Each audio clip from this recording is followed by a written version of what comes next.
तो फिल्म की शुरुआत होती है एक माँ और बेटी को दिखाते हुए। माँ का नाम है यूशी और बेटी का नाम है मे। मैं अभी छोटी है, स्कूल नहीं जाती और रोज कुछ बच्चे उसके साथ खेलने के लिए आते हैं। ऐसे ही एक दिन जब मी के साथ कुछ और बच्चे खेलने के लिए आते हैं तो यूशी को एक काम याद आ जाता है और वो पूरा घर अच्छी तरह चेक करने के बाद उस काम करने के लिए निकल जाती है।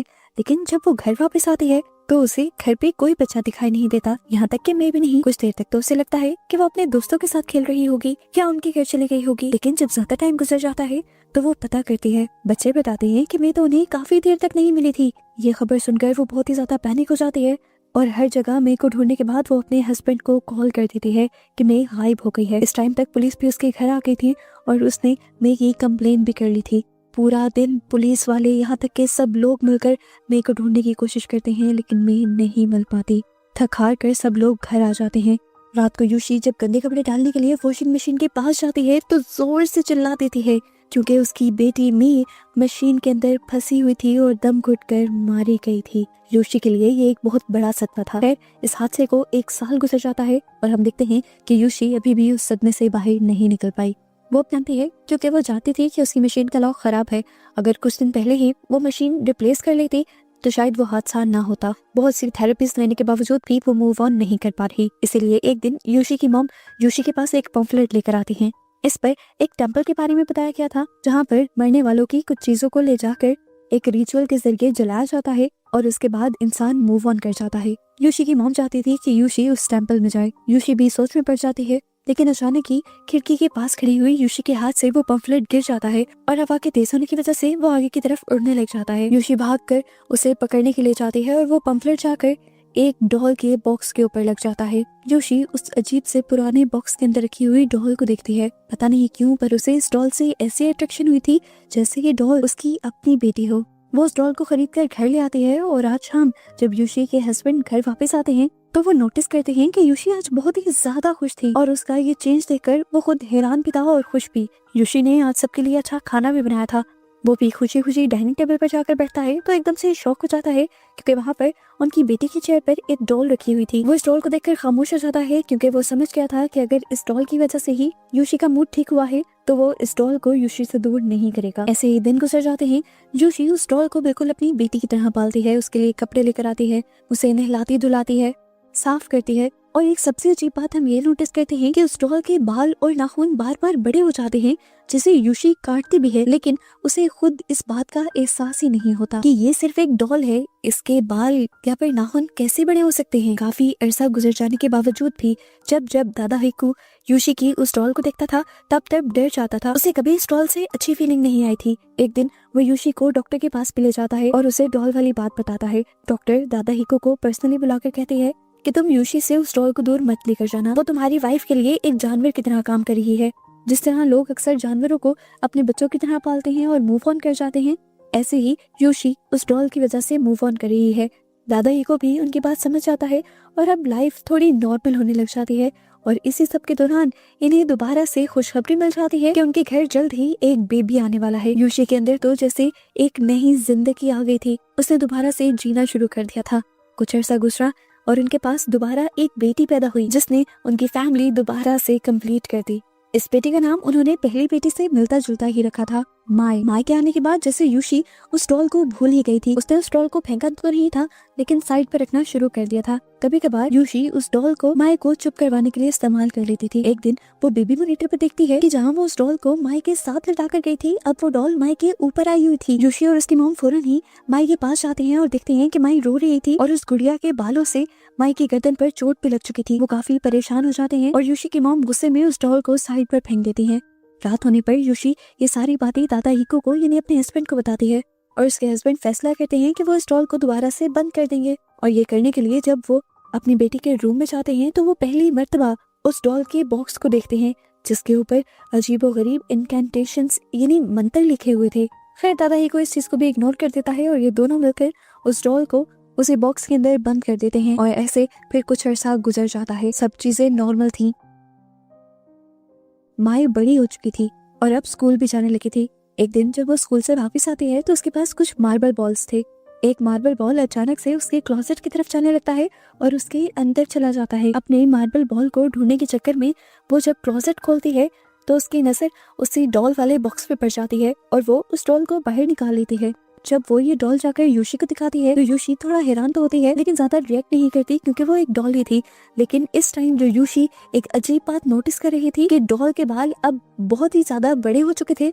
जो उसने खुद काटे थे उसे बहुत अच्छी तरह याद था। रात में जब वो ये बात दादा हिको को बताती है कि उस गुड़िया के बाल और नाखून बड़े हुए हैं तो दादा हिको भी ज्यादा ध्यान नहीं देता और कहता है पुरानी गुड़िया है, क्या पता काटे हो ना काटे हो तुमने। यूशी भी इन चीजों को इग्नोर कर देती है और जिंदगी दोबारा से नॉर्मल चलने लग जाती है।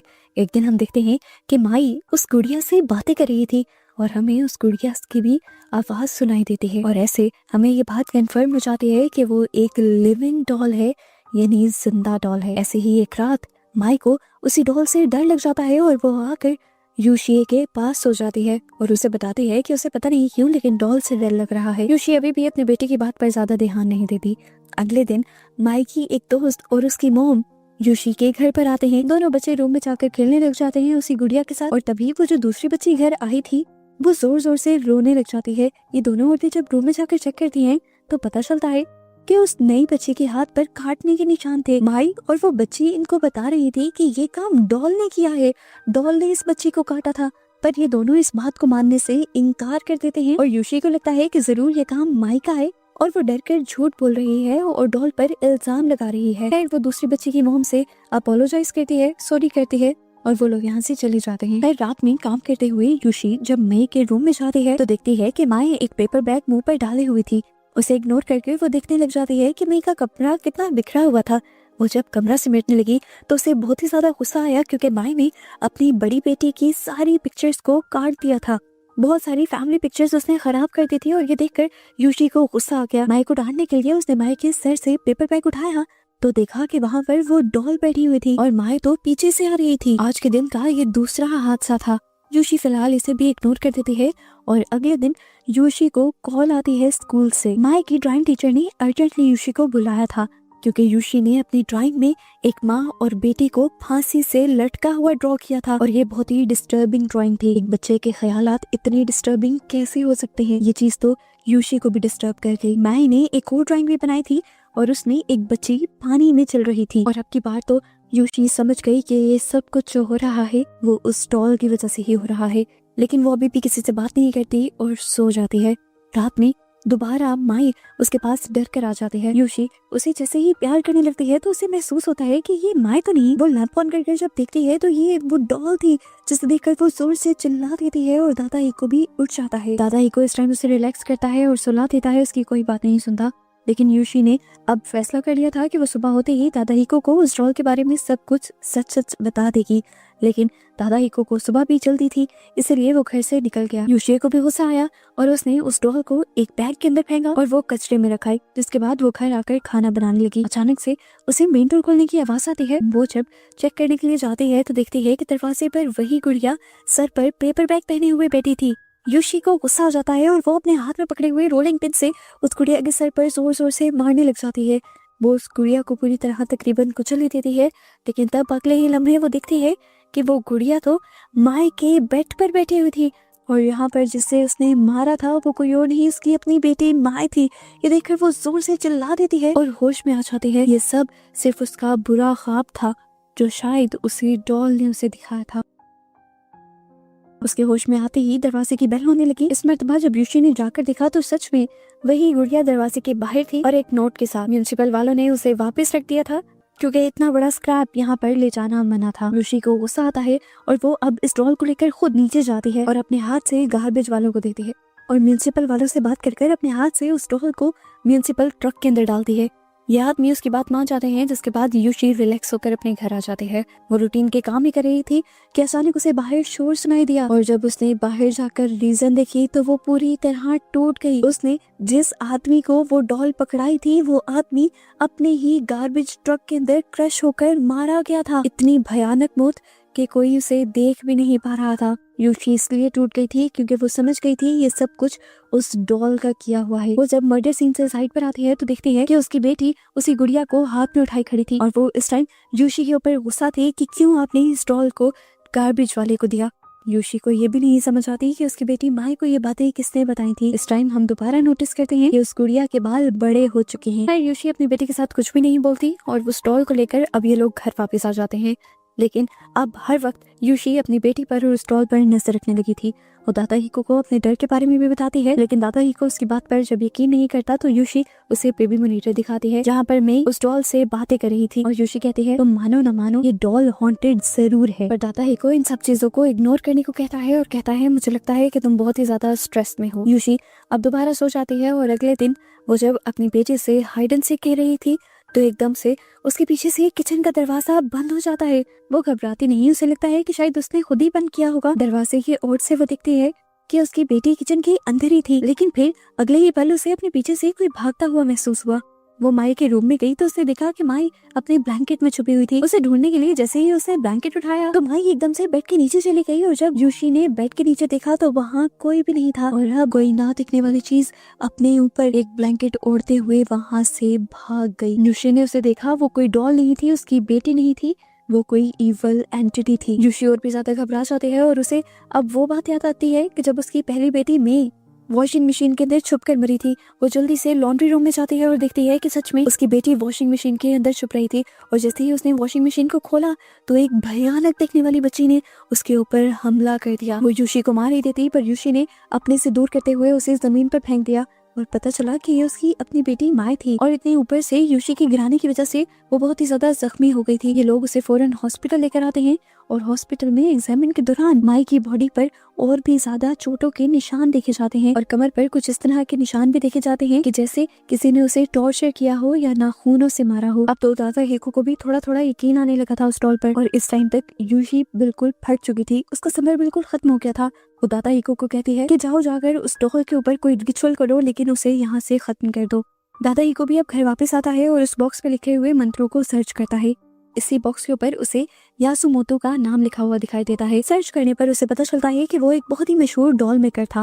वो यासुमोतो की बनाई हुई बहुत सारी डॉल्स देखता है जो सच में उस डॉल जैसी दिख रही थी। यहाँ दूसरी तरफ उसने जिस टेम्पल से कांटेक्ट किया था और उस डॉल के बारे में बताया था और उन्हें डॉल के बॉक्स की तस्वीर भेजी थी, वो टेम्पल वाले फौरन उससे कांटेक्ट करते हैं और उसे बताते हैं कि अपना बहुत ज्यादा ख्याल रखो, तुम्हारे पास जो डॉल है वो कोई आम डॉल नहीं, वो लिविंग डॉल है और वो जरूर तुम लोगों को नुकसान पहुंचा देगी। इससे पहले कि वो तुम्हारे साथ कुछ भी बुरा करे, कल को हम आकर उसे ले जाएंगे। दादा हिको, जिसने कभी इस तरह की चीजों के बारे में नहीं सुना था, वो कंफ्यूज हो जाता है कि आखिर लिविंग डॉल्स क्या होती हैं। वो अब यूट्यूब पर लिविंग डॉल्स के बारे में सर्च करता है तो उसे एक ग्रुप की स्टोरी नजर आती है। ये लोग यासुमोतो के गांव जा रहे थे लिविंग डॉल की सच्चाई जानने के लिए। इन बच्चों ने जो कहानी लिविंग डॉल की सुन रखी थी वो ये थी कि एक दिन यासुमोतो की बेटी गायब हो गई और कहीं नहीं मिली। उस दिन के बाद से उनकी वाइफ को लगने लगा कि उसकी बेटी की सोल यासुमोतो की बनाई हुई एक डॉल के अंदर आ गई है और वो फिर उसे अपनी बेटी की तरह पालने लगी। एक दिन जब यासुमोतो की वाइफ की डेथ हुई तो यासुमोतो ने उस डॉल को अपनी वाइफ के साथ ही दफना दिया। पर कुछ अर्से बाद उस डॉल को जंगलों में भटकता हुआ दिखा गया। लोगों ने बहुत सी कहानियां बनाई जिनमें से एक कहानी ये भी थी कि वो डॉल कब्र फाड़ कर बाहर निकल आई थी और उसने अपनी मालिक रे यानी यासुमोतो की बेटी को ढूंढने का काम शुरू कर दिया था जिसे कोई भी नहीं ढूंढ पाया था, इसीलिए उसे लिविंग डॉल कहा गया है।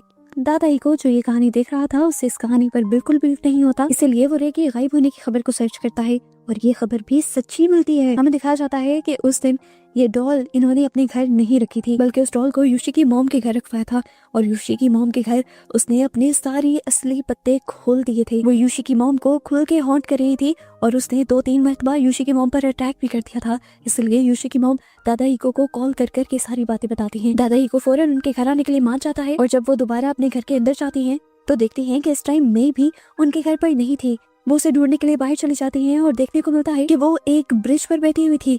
वो जल्दी से उसे ब्रिज से नीचे उतारती है क्योंकि अंदर नदी में गिरकर वो किसी भी वक्त मर सकती थी। उस बच्चे को लेकर जब वो घर वापस आ रही होती है तो देखती है कि दादा हिको तब तक उनकी बिल्डिंग के पास आ गया था और यहाँ दादा हिको के पास मे थी और मे के हाथ में वो डॉल भी थी। अगर मे और वो डॉल यहाँ थी तो यूशी की मॉम किसे बचा कर आई थी। वो जब अपने इर्द गिर्द देखती है तो पता चलता है कि जो सब उन्होंने किया या वो उनका वहम था या फिर डॉल की कोई चाल थी। इस टाइम पर यूशी की मॉम के हाथ पर काटने के भी निशान थे। सीसीटीवी फुटेज से पता चलता है कि वो सारे काम डॉल ने किए थे और उस टाइम ब्रिज पर भी डॉल ही बैठी हुई थी और उसी ने ये सारे ट्रिक्स चले थे।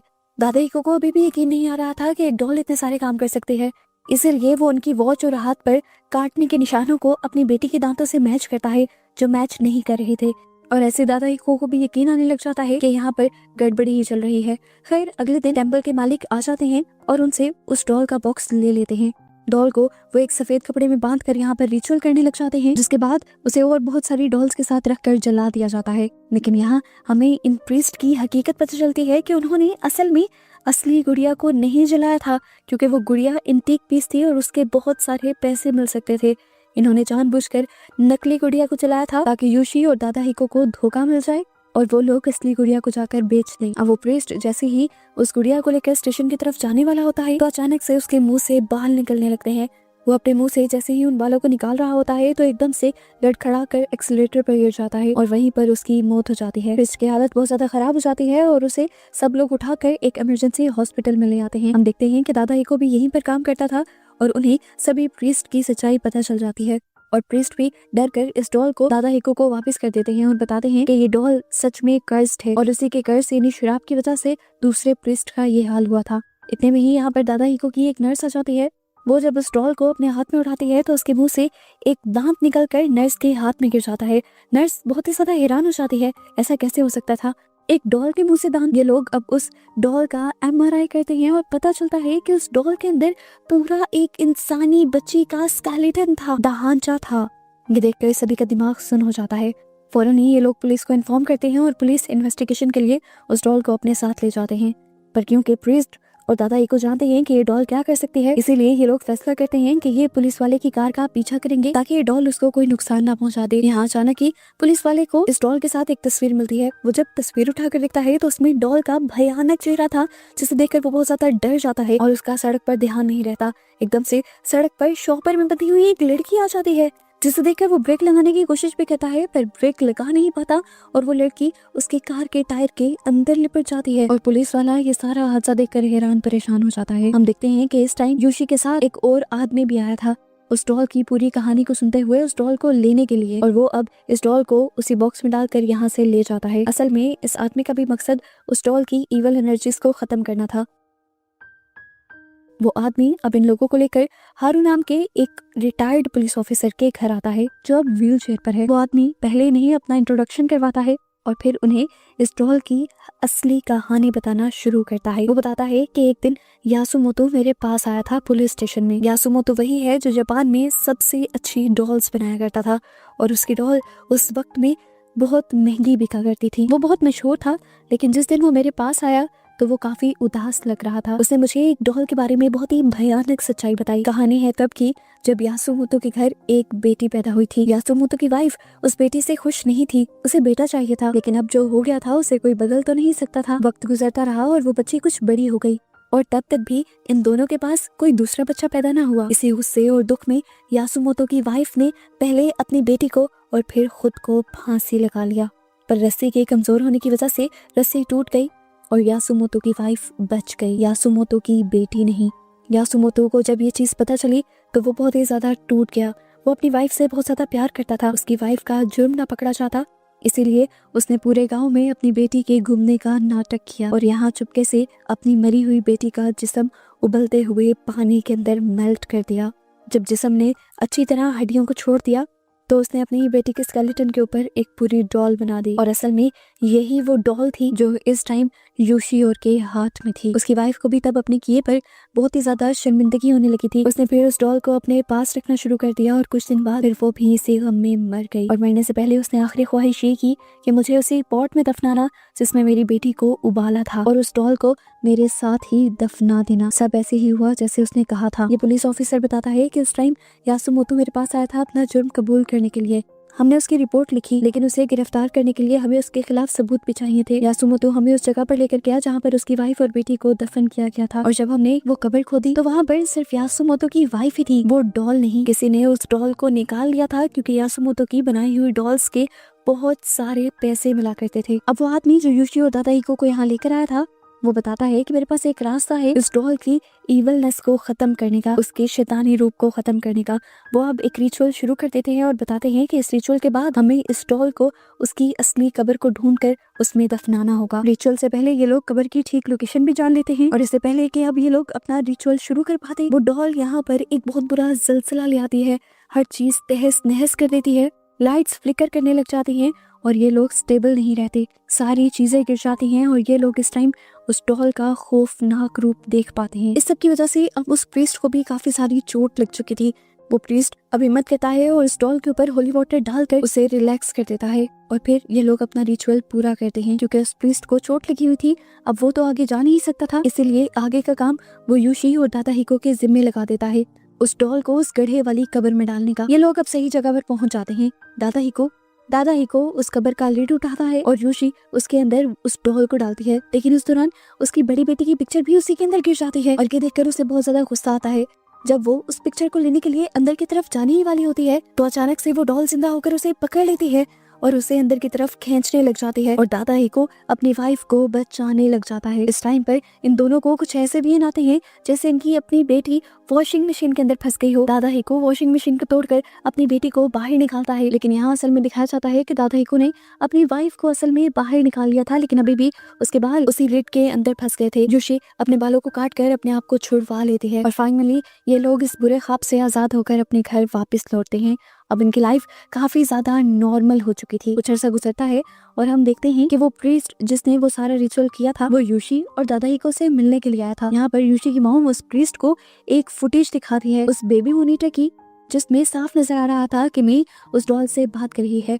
वो डॉल मे को बता रही थी कि मुझे घर नहीं जाना क्योंकि मेरी मॉम मुझे बहुत ही ज्यादा मारती है, मुझे यहीं रहना है तुम्हारे पास, क्योंकि यूशी ने मुझे एक माँ वाला प्यार दिया है और मैं उस माँ वाले प्यार को चाहती हूँ। इस वजह से यूशी की मॉम को थोड़ी सी गड़बड़ी महसूस हो रही थी। उसे लग रहा था कि जरूर दाल में कुछ काला है और रिचुअल पूरा नहीं हुआ। यहाँ पर हमें एक बहुत बड़ा ट्विस्ट रिवील होता है कि असल में यूशी और दादा हिको की असली बेटी आज भी यूशी के मॉम के पास थी। दादा हिको और यूशी तो आज तक उसे वापस लेने ही नहीं आए थे जब से वो आइलैंड से वापस आए थे। यहाँ तक कि यूशी की मॉम का उनसे कांटेक्ट भी नहीं हो रहा था, इसीलिए उसने प्रीस्ट से कांटेक्ट किया था, हमें दिखाया जाता है। लेकिन यहाँ दूसरी तरफ हम देखते हैं कि यूशी और दादा हिको बड़ी अच्छे से अपनी नॉर्मल लाइफ गुजार रहे थे और अपनी बेटी को भी साथ साथ लिए घूम रहे थे, लेकिन ये नहीं जानते थे कि जिसको ये लोग साथ साथ लिए घूम रहे हैं वो उनकी असल बेटी नहीं है, वो असल में वही ईवल डॉल है जिसे ये लोग उस गड्ढे से निकाल कर असल में ले आए थे। उस टाइम उस डॉल ने दादा हिको के साथ साथ यूशी को भी पोसेस कर लिया था और इस वजह से वो डॉल इनके साथ आ गई थी। डॉल ने अपना कहा पूरा किया था, उसे माँ का प्यार चाहिए था और अब वो यूशी के साथ रहकर उसका प्यार ले रही थी, जबकि यूशी की अपनी बेटी अपनी माँ के प्यार को तरस रही थी। और ऐसे ही इस खौफनाक सी मूवी की ये एंडिंग हो जाती है, जो हैप्पी तो बिल्कुल नहीं है।